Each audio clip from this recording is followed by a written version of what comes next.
everybody, today I am back with the MKZ. I just spent $800 on paint for this door, the fender, bumper, and hood, and this does not match at all, especially on this door right here.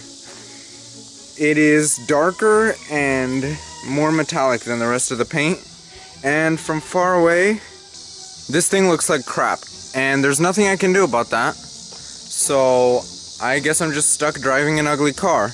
But that's not the worst part.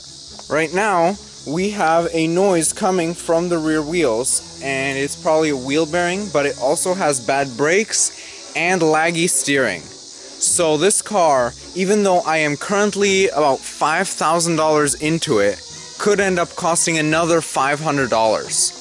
So you guys can tell me what you think in the comment section below, and if I don't pawn off my camera to pay for this car, I will see you in the next video.